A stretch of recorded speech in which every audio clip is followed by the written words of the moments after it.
Hello everybody, नमस्कार। आशा करता हूँ आपके घर में सब कुछ कुशल मंगल हो, आप लोग सब ठीक ठाक रहे। आज के इस वीडियो में मैं बताना चाहता हूँ कि मेन जो रीज़न होता है जो लोग स्कूटी चलाना नहीं सीख पाते हैं या नहीं चला पाते हैं, उसका मेन कारण क्या होता है। देखिए, पहला चीज़ जो मैं हर बार हमेशा अपने स्टूडेंट्स को बताता हूँ कि स्कूटी में बेसिकली सीखने वाली ऐसी कोई बात नहीं है। लेकिन इसका मतलब ये नहीं है कि आप स्कूटी को लाइटली लें। स्कूटी को लाइटली मत लीजिए। कोई भी अगर बोले भैया मैं 2 दिन में सिखा दूंगा, 1 दिन में सिखा दूंगा, इतना कोई आसान नहीं है। और स्पेशली उनके लिए जिनको साइकिल बिल्कुल भी नहीं आती है। अगर आपको साइकिल बिल्कुल भी नहीं आती है तो आप प्लीज़ किसी पे आँख बंद करके भरोसा मत करिए जब तक कि वो एक प्रोफेशनल ना हो, जब तक कि उसने कम से कम 100-150 क्लाइंट्स को ना सिखाया हो। 1-2 जन को सिखा के वो अगर चौड़ा बन के आ गया कि हाँ भी मैं सिखा सकता हूँ, प्लीज़ उस पर बिलीव मत करिए। भले ही वो 150 रुपये क्यों ना लेता हो आपको सिखाने का। बोलेंगे 2 दिन का काम है जी, 1 घंटे का काम है, ऐसा नहीं है। मैं इस फील्ड में इतना ज़्यादा एक्सपीरियंस हो चुका हूँ कि मेरे पास जितने ज़्यादा केसेस आए हैं एक्सीडेंट्स के, जितना मैंने फेस किया, मैंने देखा है लोगों को, उनके यही रिलेटिव्स, यही जान पहचान वाले लोग ही ज़्यादा करके मारने में तुले हैं उनको कि भैया आपको तो 1 घंटा में सिखा देंगे। कोई बड़ी बात नहीं है। अगर बड़ी बात नहीं होती तो आज मैं आपसे बात नहीं कर पाता, ठीक है ना। तो स्कूटी को आप लाइटली बिल्कुल मत लीजिए।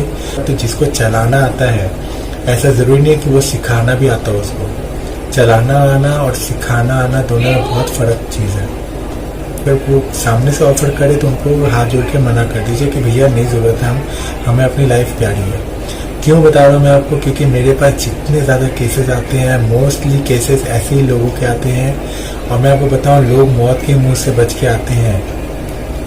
मतलब ऐसी बुरी हालत हो जाती है कि आईसीयू तक जाना पड़ जाता है। स्कूटी के एक्सीडेंट इतने ज़्यादा है, आप चाहें तो न्यूज़ हेडलाइंस में, आप गूगल में सर्च करके देख सकते हैं कि कितने ज़्यादा केसेस होते हैं। बस फ़र्क क्या पड़ जाता है कि लोग आपको टेक्निक नहीं समझा पाते। टेक्निक जो होती है वो कुछ भी नहीं है, बस आपको तरीका होना चाहिए कि कैसे यूज़ करना है। और यूज़ क्या करना है, एक्सेलरेटर को यूज़ करना है। अपने राइट हैंड के जो एक्सेलरेटर होते हैं उनको यूज़ करना है। स्कूटी में 90% जो काम होता है वो एक्सेलरेटर का होता है और कुछ नहीं होता है। अगर आपको एक्सेलरेटर यूज़ करना आ गया, उसके बाद में ब्रेक्स आ गए, उसके बाद में बैलेंसिंग आ गई, उसके बाद में चलाना आ गया, पहला चीज़ है एक्सेलरेटर को समझना। वही चीज़ आपको मेन समझनी चाहिए। तो कोशिश ये करिए कि जब भी कभी टाइम मिले या कोई अगर आपको नहीं मिले सिखाने वाला, और कुछ मत करिए, सिंपली स्कूटी को डबल स्टैंड में डालिए। डबल स्टैंड में नहीं आता है करना तो किसी को बोल दीजिए, डबल स्टैंड कर देगा आपके लिए। एक बार डबल स्टैंड करके चाबी ऑन करके उस पर बैठिए और स्कूटी को आस्ते आस्ते रेस दीजिए, आस्ते आस्ते रेस दीजिए। ये चीज़ अगर आप प्रैक्टिस कर लेंगे, मैं आपको दावे के साथ बोल सकता हूँ, आपका समझ लीजिए 50 से 60% काम आपका उधर ही हो गया। सिर्फ एक्सेलेरेटर को हाथ में पकड़ के रखना है। होल्डिंग पावर होनी चाहिए, स्लोली पिकअप लेने की, स्लोली डाउन करने की, स्लोली पिकअप लेने की, स्लोली डाउन करने की। ये सब जो है प्रैक्टिस के ऊपर है। और दूसरी जो मेन कारण होता है, पहला मेन कारण है क्या, एक्सेलेरेटर को समझना। दूसरा मेन कारण होता है कि लोग स्कूटी नहीं चला पाते या नहीं सीख पाते हैं खुद से या किसी और से। सबसे बड़ा मेजर प्रॉब्लम होता है कंसिस्टेंसी। अगर आप रेगुलर कोई चीज़ पे वर्कआउट करें ना, सपोज आप मेरे पास आ रहे हैं, किसी के पास जा रहे सीखने के लिए, तो आज मैंने जो चीज़ सिखाया, ठीक है, आज मैंने सिखाया A and B मैंने सिखाया। अब अगर कल आप आते हैं तो कल मैं आपको सिखाऊंगा C and D। फिर परसों आप आएंगे तो A B C D तीनों चीज़ सिखाऊंगा। फिर बाद में आप आएंगे। ऐसे मैं आपको डे बाय डे कुछ ना कुछ नया नया सिखाते रहूँगा, कुछ नया नया इम्प्रूवमेंट करता रहूँगा। अब क्या हो जाता है कि अगर आप आ रहे हैं, आज मैंने सिखाया आपको A and B दोनों चीज़ सिखाया। अब कल अगर आप नहीं आते हैं, परसों नहीं आते हैं, 1 हफ्ता बाद आते हैं, तो क्या होगा कि 1 हफ्ते का गैप हो गया। अब आपको जो मैंने पिछले हफ्ते सिखाया था A and B, वो अगर आज मैं आपको बोलूँ करने के लिए 1 हफ्ता बाद में, तो वो आप नहीं कर पाएंगे। तो C D का तो बात ही फिर छोड़ दीजिए।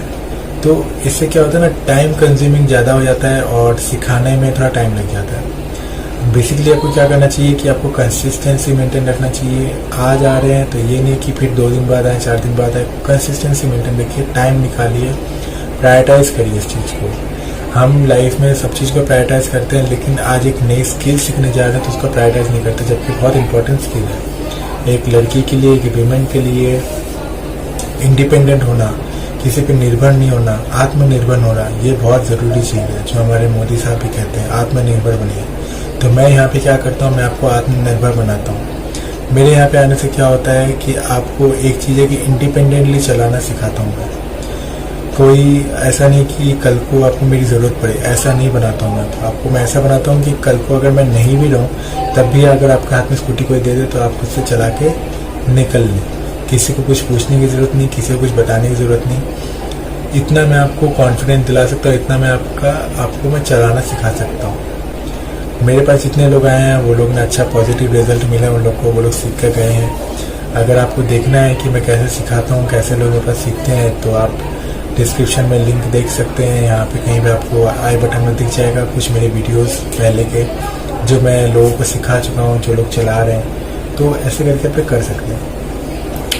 और जो सबसे इम्पोर्टेंट चीज़ है किसी भी स्किल को एक्वायर करने के लिए, अगर हम लोग गिव अप कर देते हैं, सोच लेते हैं कि हमें तो कोई ट्रेनर मिल नहीं रहा है, और जो ट्रेनर मिल रहे हैं वो हमारे घर से दूर है, कौन इतनी दूर जाए, कौन उसके पास जाके सीखे, क्या होगा सीख के, छोड़ो रहने दो। या फिर 2 दिन गए, 3 दिन गए, कुछ रिजल्ट नहीं आ रहा है, कुछ पॉजिटिव रिजल्ट नहीं आ रहा है, तो छोड़ देते हैं, गिव अप कर देते हैं। Give up is not an option, remember that. Give up is not an option.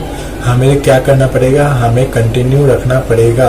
Practice जो हम लोग कर रहे हैं, आज जो सिखाया मैंने, हमेशा प्रेजेंट मोमेंट पे ध्यान दीजिए। आज क्या सीख रहे हैं, आज कैसे इम्प्रूवमेंट कर रहे हैं, आज में कैसे आप अपना बेस्ट दे पा रहे हैं, 100% दे पा रहे हैं, 120% दे पा रहे हैं। तो ये पूरी चीज़ें हैं। बस इतना ही था आज के लिए। नेक्स्ट वीडियो में फिर मुलाकात होगी।